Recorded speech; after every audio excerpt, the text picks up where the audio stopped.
Hello student, स्वागत है आपका आज की इस एजुकेशनल क्लास में। आज ऑर्गेनिक केमिस्ट्री में हमारा टॉपिक है आईपीएसी नेमिंग। प्यारे बच्चों, जैसा कि आप जानते हैं कि जब कार्बनिक कंपाउंड्स की संख्या बढ़ती गई तो उनके नामकरण को लेकर के बहुत परेशानियां हुई। फिर जो कॉमन सिस्टम ऑफ नेमिंग थे ये इस बात को फुलफिल नहीं कर पाए। इतने अधिक कंपाउंड्स का कॉमन नाम याद रखना एक मुश्किल भरा काम था। तो फिर हमने देखा कि आईपीएसी नेमिंग आई। आईपीएसी का फुल फॉर्म है international union of pure and applied chemistry. IUPAC का फुल फॉर्म हुआ international union of pure and applied chemistry. IUPAC ने एक सिस्टमेटिक ढंग से ऑर्गेनिक कंपाउंड्स का या कार्बनिक कंपाउंड्स का नामक्लेचर बताया। इसके लिए उन्होंने कुछ रूल्स रेगुलेशन बताए जिसको हम लोग जानकारी करके उनका नाम लिख सकते हैं। प्यारे बच्चों, आईपीएसी नेमिंग के द्वारा हमें कंपाउंड्स की फिजिकल और केमिकल प्रॉपर्टी के बारे में भी जानकारी हो गई और हम ये भी अंदाज़ा लगा सकने में समर्थ हुए कि ये कंपाउंड कैसे रिएक्ट करेगा या इसकी क्या प्रॉपर्टी होगी। आईपीएसी नेमिंग के लिए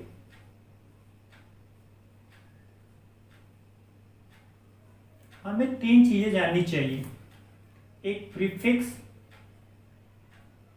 एक वर्ड रूट और plus suffix.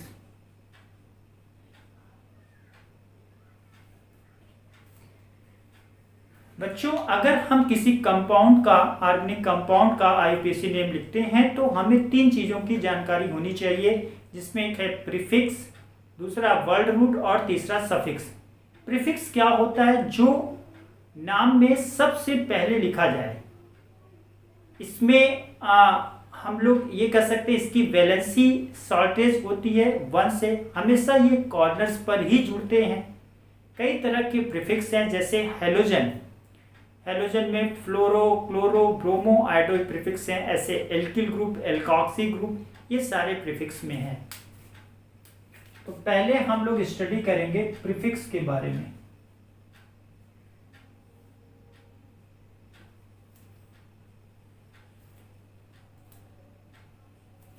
Prefix are written first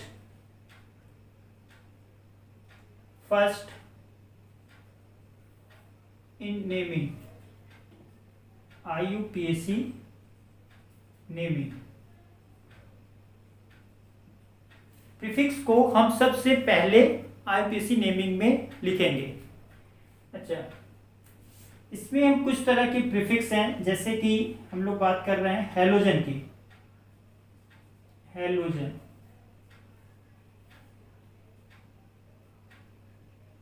halogen में इसको एक्स से डिनोट करते हैं। ये ग्रुप 17 के एलिमेंट्स होते हैं हेलोजन। इसमें आपके आता है फ्लोरीन, क्लोरीन, ब्रोमीन, आयोडीन, जिसको हम पढ़ेंगे फ्लोरो, क्लोरो, ब्रोमो, आयोडीन। तो इसमें हम लोग लिखते हैं ये ग्रुप 17 एलिमेंट्स हैं। ग्रुप 17 एलिमेंट्स होते हैं। शॉर्टेज ऑफ 1 वैलेंसी होती है। इसके अंतर्गत जैसे कि हम लोग लिखते हैं फ्लोरीन, फ्लोरो, क्लोरो, ब्रोमो और आयोडो। फ्लोरीन को हम लोग लिखेंगे फ्लोरो, इसको लिखेंगे क्लोरो, इसमें लिखेंगे हम ब्रोमो और ये लिखेंगे हम आयोडो। तो बच्चों, पहला जो हमने प्रीफिक्स बताया आपको वो हैलोजन ग्रुप के अंतर्गत है। हैलोजन ग्रुप में हमने फ्लोरो, क्रोमो, ब्रोमो और आयोडो लिखेंगे। दूसरा आपका जो प्रीफिक्स है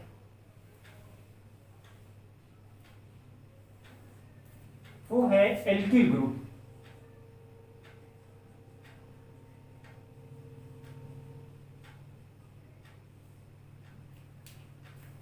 अगर एल्केन में से एक हाइड्रोजन हटा दें तो जो बचा हुआ पार्ट है उसको हम कहेंगे एल्किल ग्रुप।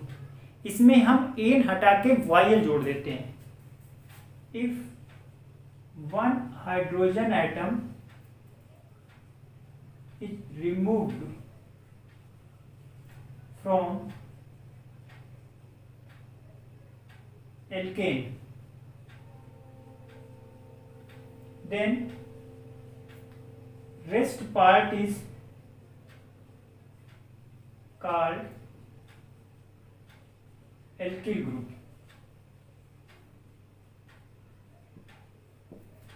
अगर हम एक हाइड्रोजन हटा दें तो बाकी बचा हुआ जो पार्ट होगा उसको हम एल्किल ग्रुप कहेंगे।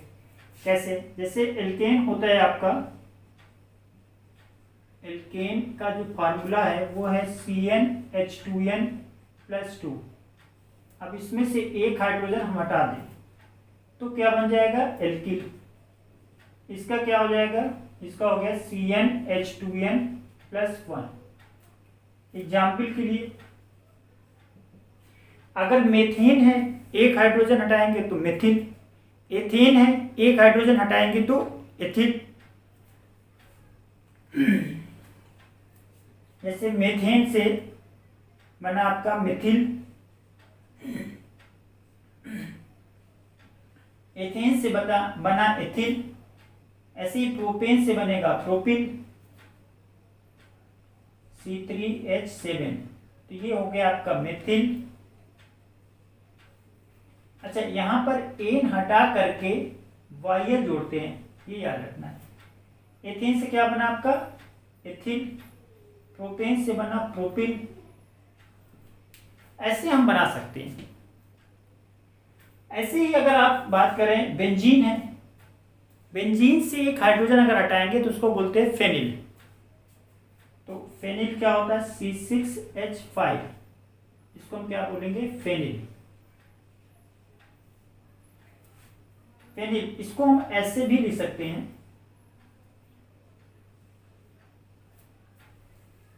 एल्केन में से एक हाइड्रोजन हटाने के बाद जो रेस्ट पार्ट ऑफ कंपाउंड बचता है उसको हम लोग बोलते हैं एल्किल ग्रुप। ऐसे हम मेथेन से देखें तो मेथिल बन जाएगा। तो मेथिल, एथिल, प्रोपिल और फेनिल, ये कुछ थे। तीसरा हम लोग डिस्कस कर रहे हैं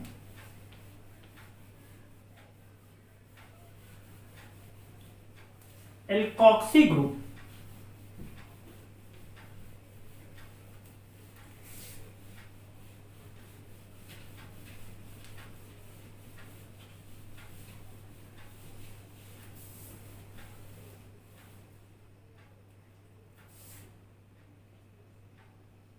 एल्कोक्सी। अच्छा, एल्किल में अगर ऑक्सीजन जोड़ दें तो जो पार्ट बनता है उसको हम लोग बोलते हैं एल्कोक्सी। तो एल्कोक्सी का सिंबल हो गया OR। इसके अंतर्गत अगर लिखेंगे तो मेथॉक्सी OCH3 हो गया, एथॉक्सी OC2H5 हो गया। ऐसे ही फिनॉक्सी हो जाएगा OC6H5। या तो इसको देखिए, इसको हम लोग बोलेंगे मेथॉक्सी, इसको क्या बोलेंगे? एथॉक्सी, इसको बोलेंगे फिनॉक्सी।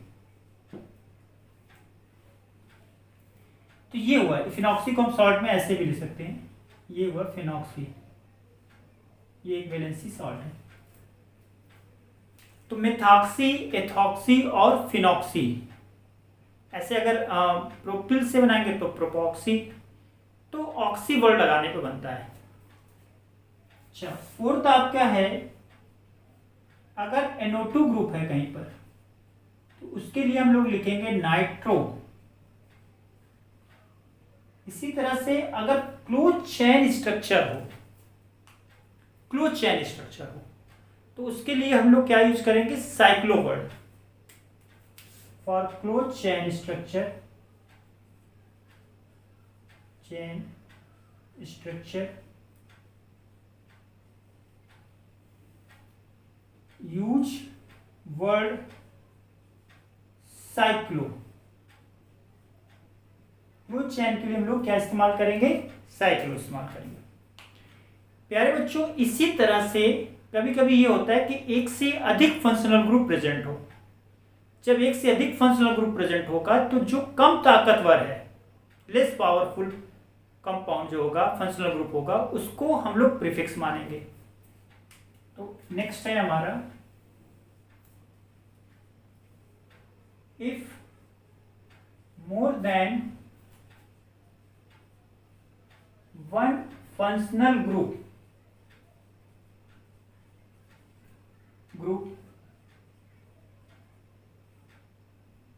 प्रेजेंट, यदि दो या अधिक डिफरेंट टाइप के फंक्शनल ग्रुप प्रेजेंट हो तो जो लेस पावरफुल होगा उसको हम प्रीफिक्स मानेंगे। देन लेस पावरफुल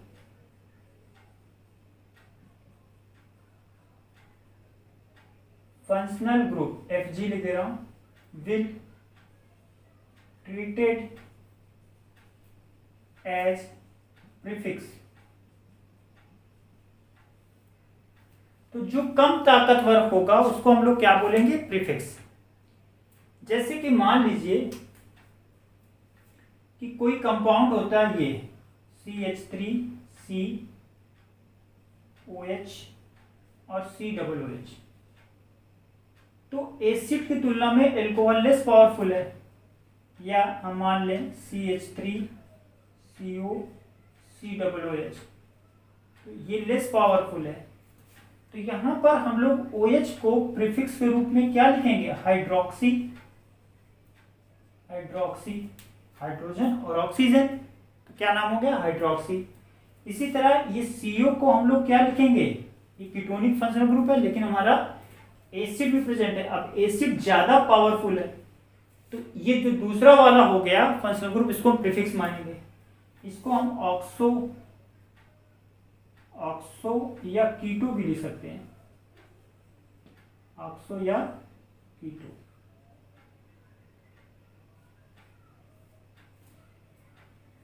तो बच्चों, हमने देखा कि प्रीफिक्स जो होते हैं वो नाम में सबसे पहले लिखे जाते हैं। इसमें हैलोजन हमने बात की तो fluoro, chloro, bromo, iodo.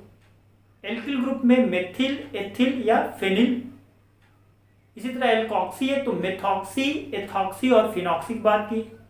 NO2 दिया है तो नाइट्रो।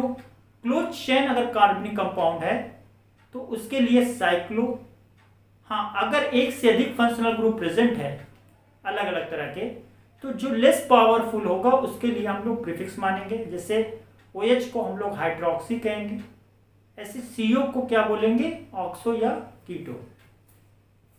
ऐसे और भी बहुत से प्रीफिक्स हैं, यहां पर हमें कुछ इनके एग्जाम्पल्स बताएं। अच्छा, अब हम लोग बात करेंगे वर्ड रूट की। तो पहले आप इसे लिख लीजिए।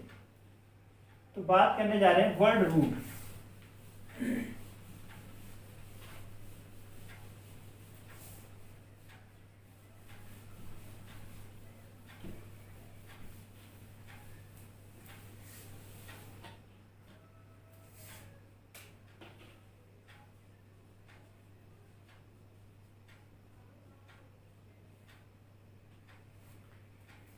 वर्ड रूट क्या है? ये नंबर ऑफ कार्बन एटम बताता है इन पेरेंट चेन, यानी कि उस चेन की हम बात कर रहे हैं जिसकी में हम लोग नंबरिंग करते हैं। अच्छा, अगर एक कार्बन एटम है तो फिर हम लोग मेथ बोलेंगे। 2 के लिए एक, 3 के लिए प्रोप, 4 के लिए ब्यूट, 5 कार्बन एटम है तो पेंट, 6 के लिए हेक्स। ऐसे हम लोग लिखते जाते हैं। तो ये क्या बताता है? It define number of carbon atom in parent chain.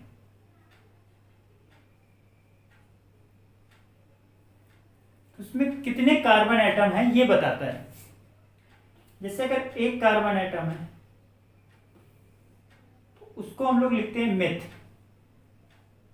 अगर 2 कार्बन एटम है तो एथ, 3 है तो प्रो, 4 के केस में हम लिखेंगे ब्यूट, 5 कार्बन एटम है तो पेंट। इसी तरह अगर 6 है तो hex, hept, oct, non, deck ऐसे लिखेंगे। 6 है तो हेप्ट, 7 है तो ऑक्ट, 8 है तो 7 को हेप्ट।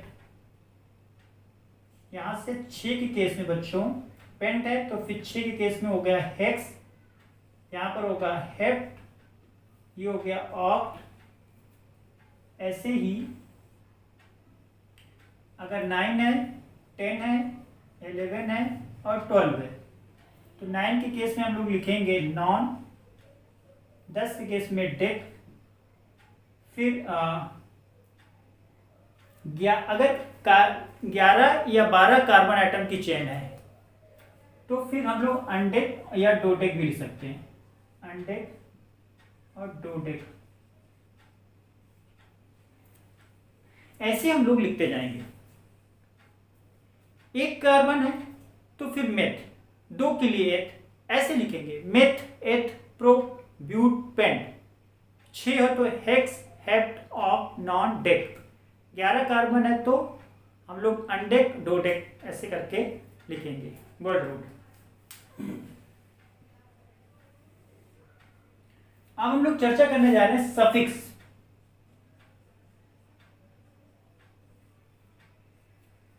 सफिक्स क्या है? ये नाम वर्ड रूट के तुरंत बाद लिखे जाते हैं।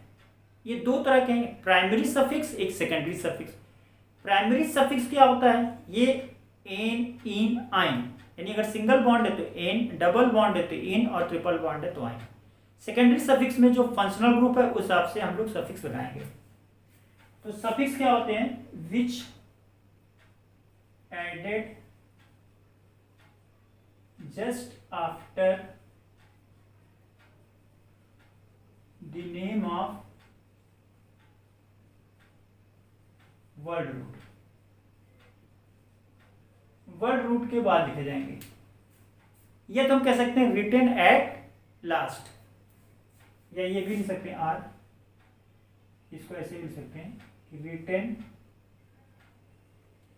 Eight last in naming.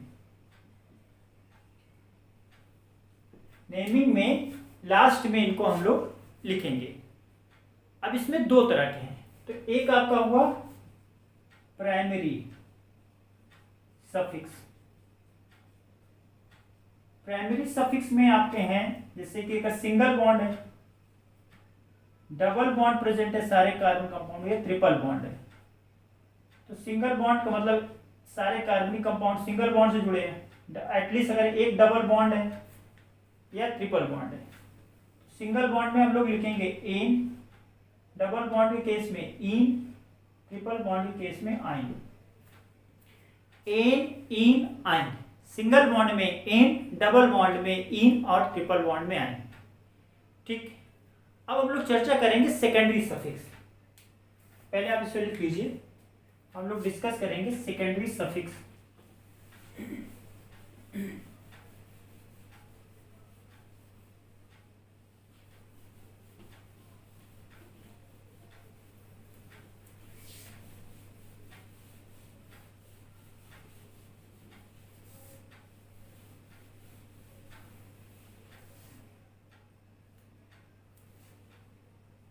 Secondary suffix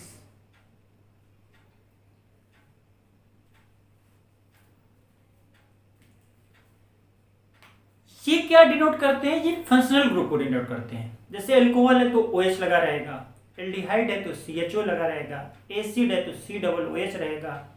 इस तरह से फंक्शनल ग्रुप को डिनोट करते हैं। तो इट डिनोट फंक्शनल ग्रुप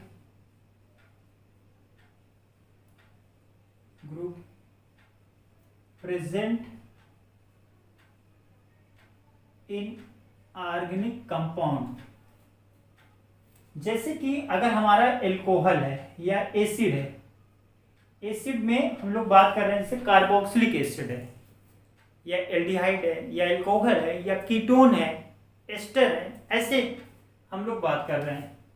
तो हम लोग बात करें यहाँ पर, जैसे पहला हमने बात की कार्बोक्सिलिक एसिड है, कार्बोक्सिलिक एसिड, इसको हम लोग लिखते हैं COOH, COOH। इसका जो सफिक्स होगा ये है ओइक एसिड।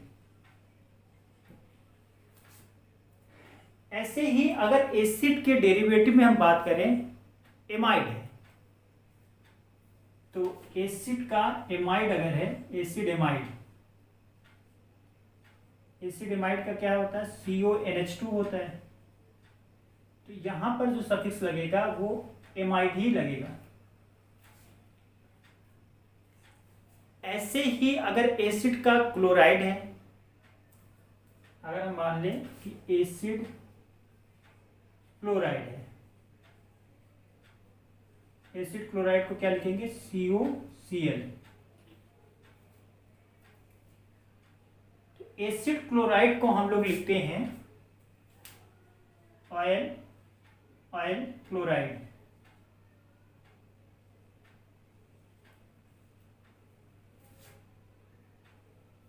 ऐसे साइनाइड अगर है तो उसको लिए नाइट्रेट लिखेंगे, एस्टर है तो OH लिखेंगे। साइनाइड के केस में, साइनाइड के केस में हम लोग क्या लिखेंगे, नाइट्रिल। अगर एस्टर है, एस्टर क्या होता है, COOR होता है। तो यहां पर लिखते हैं, R को भी हम प्रीफिक्स करके ऐसे लिखेंगे, एल्किल ये रहेगा, फिर आगे OH। बेसिकली OH याद रखेंगे। एस्टर के केस में हम लोग जो सफिक्स इस्तेमाल करेंगे वो क्या है, OH। और देखिए अगर एल्डिहाइड है तो यहां पर हम लोग इस्तेमाल करेंगे अल।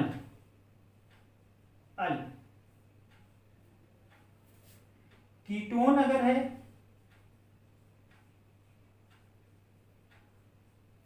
तो यहां पर हम लोग डिफाइन करेंगे ओन। ऐसे अगर एल्कोहल है तो ऑल। एक गाना था, सडन ऑल रहोगे तो ऐस करो। तो ऑल मतलब एल्कोहल है, वैसे भी लोग एल्कोहल पी लेते हैं तो पता नहीं चलता। तो यहां पर ऑल, यहां किसका है, एल्कोहल का, ऑल।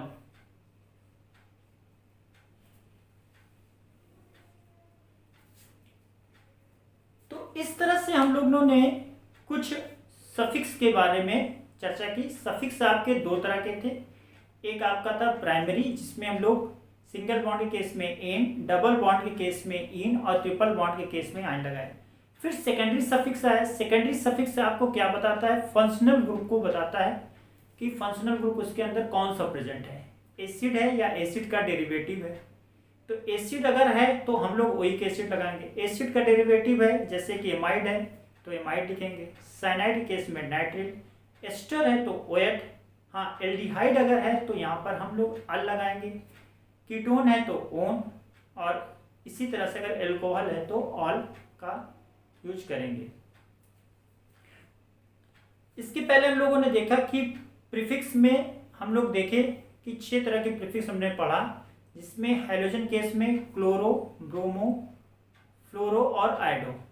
फिर हमने पढ़ा मेथिल, एथिल, फेनिल, एल्किल जो ग्रुप थे। फिर एल्कोक्सी ग्रुप में पढ़ा मेथॉक्सी, एथॉक्सी और फिनॉक्सी। अगर NO2 है तो नाइट्रो, क्लोज चेन स्ट्रक्चर है तो साइक्लो। और साथ में हमने देखा कि अगर एक से अधिक फंक्शनल ग्रुप प्रेजेंट है तो लेस पावरफुल जो होगा उसको हम लोग प्रीफिक्स के रूप में इस्तेमाल करेंगे। जैसे अगर एल्कोहल है तो OH को हम लोग हाइड्रोक्सी, कीटोन है तो उसको हम लोग ऑक्सो या कीटो कहते हैं। वर्ड रूट में नंबर ऑफ कार्बन एटम बताता है पेरेंट चेन में कितने कार्बन एटम प्रेजेंट हैं। तो एक के लिए मेथ, इसी तरह से eth, pro, but, pent, hex, hept, oct और नॉन डेक। हम 11 कार्बन एटम है तो अनडेक, 12 के लिए फिफ्टोडेक। सफिक्स लास्ट में जुड़ते हैं। प्राइमरी में आपको हमने बता ही दिया है कि एन, इन, आइन, single bond, double bond, triple bond में, और अगर सेकेंडरी सफिक्स है तो जैसे फंक्शनल ग्रुप प्रेजेंट है। अगर एसिडिक है तो ओइक एसिड, एल्डिहाइड है तो अल, एल्कोहल है तो ऑल। इसी तरह से हम लोग याद करेंगे। तो प्यारे बच्चों, यहाँ पर हमने डिस्कस की नॉमेनक्लेचर का फर्स्ट पार्ट जो था, इसमें हमने आपको बताया कि नाउन लिखने के लिए हमको प्रीफिक्स, वर्ड रूट और सफिक्स चाहिए। अब आपको ये लेक्चर कैसा लगा जरूर बताएं। अगर ये पसंद आए तो इसे लाइक करें और दोस्तों के साथ शेयर करें। हाँ, नेक्स्ट लेक्चर में हम आपसे डिस्कस करेंगे कि इनका कैसे इस्तेमाल करेंगे, क्या रूल्स है, और एग्जाम्पल की मदद से आपको IUPAC नेम लिखना बताएंगे। तब तक के लिए थैंक यू, नमस्कार।